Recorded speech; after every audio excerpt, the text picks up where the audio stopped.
گزشتہ دنوں پاکستان کی قومی اسمبلی کے اندر ایک مندر کی تعمیر کے حوالے سے جب بات چلی تو ایک صاحب نے کہا کہ کسی دین پر کوئی برتری حاصل نہیں ہے کہ میں مغرب میں ایک گرجا گھر میں نماز پڑھی ہے اور انہوں نے مجھے اجازت دی ہے. وہ تو چرچ فروخت کر دیتے ہیں تو آپ مسجد فروخت کر دیں گے؟ وہ اپنا دین ترک کر چکے ہیں, وہ تو ان کی خواہشات کا مجموعہ ہے, تحریف راہ پا چکی ہے اور انہوں نے ان خواہشات کے نتیجے میں جو مل بیٹھ کے فیصلہ کر لے اس میں وہ اپنی عبادت گاہ کو بیچ دیتے ہیں. تو کیا ہم اپنی عبادت گاہ کو بیچ سکتے ہیں؟ ہم کہتے ہیں جی وہ دیتے ہیں تو ہم بھی دے دیں. یہ کیا بات ہوئی؟ اگر آپ نے ان کی رواداری دیکھی ہے تو ذرا اس کو اپنے سیاسی کلچر کا حصہ بنائیے, تھوڑی سی وسیع و ظرفی کا اظہار کیجئے. مسلم لیگ کے دفتر جو ہیں وہ تحریک انصاف کے لیے کھول دیجئے کہ آپ یہاں اجلاس کر سکتے ہیں, اور تحریک انصاف سے کہیے گا کہ وہ پیپلز پارٹی کے لیے, ان کو کہیے گا کہ آپ نون لیگ کے لیے اپنے دفتر کھول دیجئے. وحدت دیان تو بعد میں ہوگی, وحدت سیاست تو ہو لے پہلے. تم سارے مسلمانوں ایک ملک کے رہنے والے ہو تو پتہ چلے جی یہ بڑے وسیع و ظرف ہیں. وہاں تم اپنے لیڈر کے لیے مر جاتے ہو اور اسلام کو یتیم مذہب ہے, یہ محمد عربی کا لایا ہوا دین ہے. تم اپنے سیاسی مفادات پہ کوئی کمپرومائز نہیں کرتے ہو. یہ کیا تمہارا فلسفہ کہ انہوں نے اپنے چرچ میں اجازت دے دی تو ہم بھی دیں گے؟ میاں ان کی غیرت اجازت دیتی ہے, ان کا دین جو خود ساختہ ہے, اور حضرت عیسیٰ کو چھوڑ کے جو انہوں نے اختیار کیا ہے ان کی تربیت ان کے نفس نے کی ہے, اور ہماری مسجد کے حوالے سے تربیت محمد عربی نے کی ہے. ہمیں تو یہ بتایا گیا سامان مسجد نہ برائے سوختن نہ برائے فروختن. مسجد تو مسجد رہی, مسجد کے اندر جو ٹوٹی ہوئی چٹائی ہے آپ اس کو بھی نہیں بیچ سکتے. باقی وہ آپ کے لیے یا دو چرچ کھول رہے ہیں اور کہیں کہ وہاں نماز پڑھیں اور آئیں وہاں ہمیں آپ کو اجازت دیتے ہیں. میں آپ کو ایک پیشکش کرتا ہوں کہ انہیں کہیں کہ تم بڑے وسیع و ظرف ہو مگر بہت کشادہ ذہن ہے تو ہمیں مسجد کرتبہ میں نماز پڑھنے دیں. مسجد کرتبہ میں جو مسلمانوں کی بنائی ہوئی ہے 10 مربع کلومیٹر پر پھیلی ہوئی مسجد, اس کے باغات, اس کے احاطے, اس کے متعلقات اگر شامل کریں, حمام شامل کریں تو 10 مربع کلومیٹر پر وہ مسجد تھی, اور 1400 ستونوں پر پھیلی ہوئی مسجد کا حال.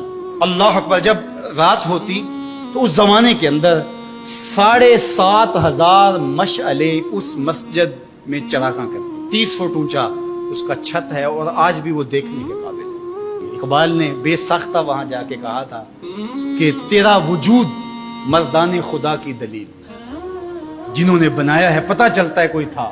تیرا وجود مردان خدا کی دلیل, وہ بھی جلیل و جمیل تو بھی جلیل و جمیل, وہ بھی جلیل و جمیل تو بھی جلیل و جمیل.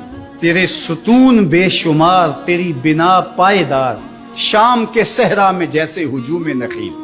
تو وہ مسلمانوں نے بنائی ہوئی, 800 سال مسلمانوں نے اندلس میں حکمرانی کی. اب وہ مسجد مسلمانوں کی تعمیر کرتا وہاں موجود ہے اور گرجا گھر میں تبدیل کر دی گئی. 2008 میں مقامی مسلمانوں نے پوپ کو درخواست دی کہ جس رواداری کی, مذہبی رواداری کی آپ بات کرتے ہیں, اس رواداری کو قائم کرنے کے لیے ایسا کیا جائے کہ ہمیں بھی اس مسجد میں نماز پڑھنے کی اجازت دی جائے. یہاں گرجا گھر ہے, تصویریں لگی ہوئی ہیں اور وہ آ کے عبادت کرتے ہیں عیسائی, تو ہم بھی ایک گوشے میں عبادت کر لیا کریں. مغرب جس رواداری کا پرچار کرتا ہے اس کا عملی ظہور ہو جائے, لیکن پذیرائی نہیں بخشی گئی. کہاں گئے وسیع و ظرف؟ تم کہتے ہو گرجوں میں نماز پڑھنے دیتے ہیں تو وہاں 2 رکعت پڑھ کے دے. 2011 میں اللہ نے توفیق دی تو مجھے شوق تھا کہ میں مسجد کرتبہ دے. بچپن سے پڑھتے آئے, مسجد کرتبہ کی یادیں خیالوں میں نقش تھی.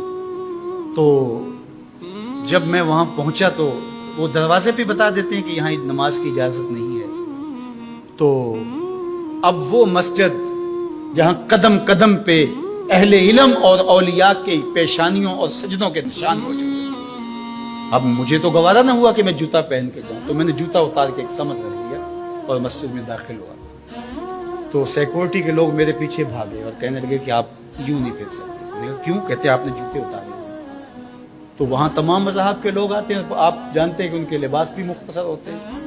تو میں نے کہا انہوں نے تو لباس بھی نہیں پہنے ہوئے, تو مجھے اس کی اجازت دیتے کہ میں جوتا اتار دوں. انہوں نے لباس اتارے ہوئے. تو وہ کہنے لگے جی نہیں. میں نے کہا مجھے بات سمجھاؤ کس طرح.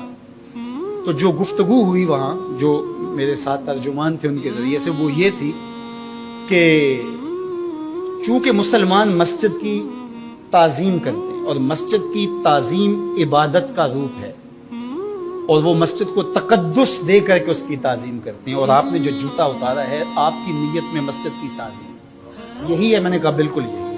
یہاں بڑے بڑے مشائخ اولیاء بیٹھتے رہے تو کس طرح میں اپنے جوتوں سے اس کو فرش کروں گا. تو انہوں نے کہا جی ہمیں اجازت نہیں. تو ان سے بہت کہا لیکن وہ کہنے لگے یہ ہو ہی نہیں سکتا. تو ہم ساری مسجد نہیں دیکھ سکے اور واپس آ گئے. اور 2014 میں پھر دوبارہ جانا ہوا, پھر یہی میرے ساتھ مسئلہ ہوا. تم کہتے ہو بڑے وسیع ظرف ہے, میں اپنا تجربہ بتا رہا ہوں. تم کہتے ہو چرچ میں نماز پڑھنے دیتے ہیں اور وہ جوتے اتار کے نہیں جانے دیتے.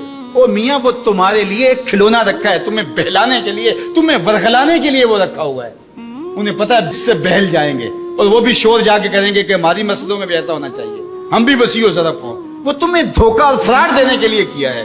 اقبال نے کہا تھا اندروں تاریخ تر از چنگیز. یہ بظاہر میٹھے میٹھے لگتے ہیں لیکن ان کا اندر چنگیز سے بھی زیادہ تاریخ ہے. تو جو گرجے فروخت کر دیتے ہیں, آج آیا صوفیہ کی ان کو کیوں تکلیف ہو گئی؟ اور وہ سلطان محمد الفاتح نے خریدی ہوئی ہے اور آج آیا صوفیہ سجدوں سے آباد ہو. آج وہ مسجد اذانوں سے پرنور ہو رہی ہے اور ماحول کے اندر وہ عجیب خوشیاں پھیل رہی ہیں. تو تکلیف اسلام سے ہے. وہ چاہتے ہیں کہ یہ تذبذب میں مبتلا ڈھیلے ڈھیلے مسلمان رہیں, خیر سے رہیں. ان سے کیا ہماری پریشانی ہے؟ مجھ کو پریشانی ہے تو اس امت سے ہے, اشک سحرگاہی سے جو ظالم کرتے ہیں. تو آج آیا صوفیہ تکلیف کا سبب اس لیے بن گیا کہ یہ جو تحریک بپا کی گئی تھی وحدت ادیان کی, اور ترکی بھی ایک زمانے میں اس کا مرکز رہا, اور آج یہ ہے کہ وہاں آیا صوفیہ مسجد کی صورت میں بدل رہی ہے. لیکن مغرب خوش ہے کہ پاکستان میں مندر بن رہے ہیں, عربستان میں مندر بن رہے ہیں, اور اسرائیل کے ساتھ ہم عربوں کے تعلق کو مضبوط کر رہے ہیں. لیکن یہ تمہارا ادھورا سا خواب ہے جو کبھی پورا نہیں ہوگا. یہ وقتی ہوگا.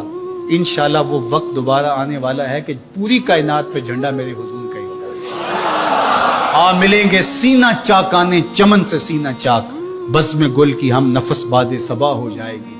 شبنم افشانی پیدا کرے گی میری سوز و ساز, اس چمن کی ہر کلی درداش نہ ہو جائے گی. آسمان سحر کے نور سے ہوگا آئینہ پوش, ظلمت رات کی سیما پا ہو جائے گی. شب گریزاں ہوگی آخر جلوہ خورشید سے, یہ چمن معمور ہوگا نغمہ توحید سے.